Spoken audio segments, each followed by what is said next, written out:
Hello everyone, কি অবস্থা সবার? আশা করি সবাই সুস্থ এবং ভালো আছো। এবং তোমাদেরকে আমার পক্ষ থেকে অগ্রিম নববর্ষের শুভেচ্ছা।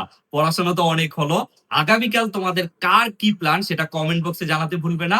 এবার হাই এডুকেশনের কি প্ল্যান, চলো সেটা দেখে আসি। সুফিয়ান ভাইয়া, নববর্ষের প্ল্যান কি? কয় তারিখ? 14 তারিখে। 14 তারিখ, দুইটা ক্লাস মাত্র। স্বর্ণ ভাইয়া, নববর্ষের প্ল্যান কি?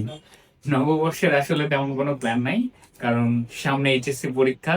আর এইচএসসি পরীক্ষার্থীরা যেরকম চাপের মধ্যে আছে, আমরা ওই সেম চাপের মধ্যে আছি।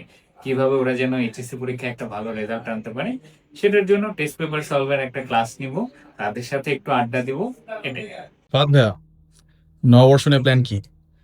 আমার তো কোনো প্ল্যান না। আমার প্ল্যান হলো একটাই, যে আমার যেসব ভাই বা বোনরা ফার্স্ট টাইম যে চান্স পায় না, কিভাবে এখন ওদেরকে পাবলিকেট করা যায়, সেকেন্ড টাইম কোর্সটা কি সুন্দর করা যায়, এটা নিয়ে ভাবতেছি।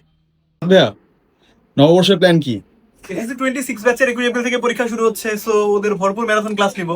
ভাইয়া, নববর্ষের প্ল্যান কি? I have no plan actually. Jibon ভাইয়া, নববর্ষের প্ল্যান কি? এবার এসএসসি কেমিস্ট্রির 11 নম্বর চ্যাপ্টার পোস্টমর্টম করে দিব। সাজাদ ভাইয়া, নববর্ষের প্ল্যান কি?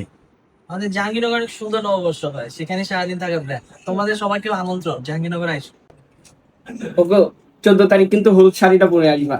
আপনাকে আর কি জিজ্ঞেস করবো?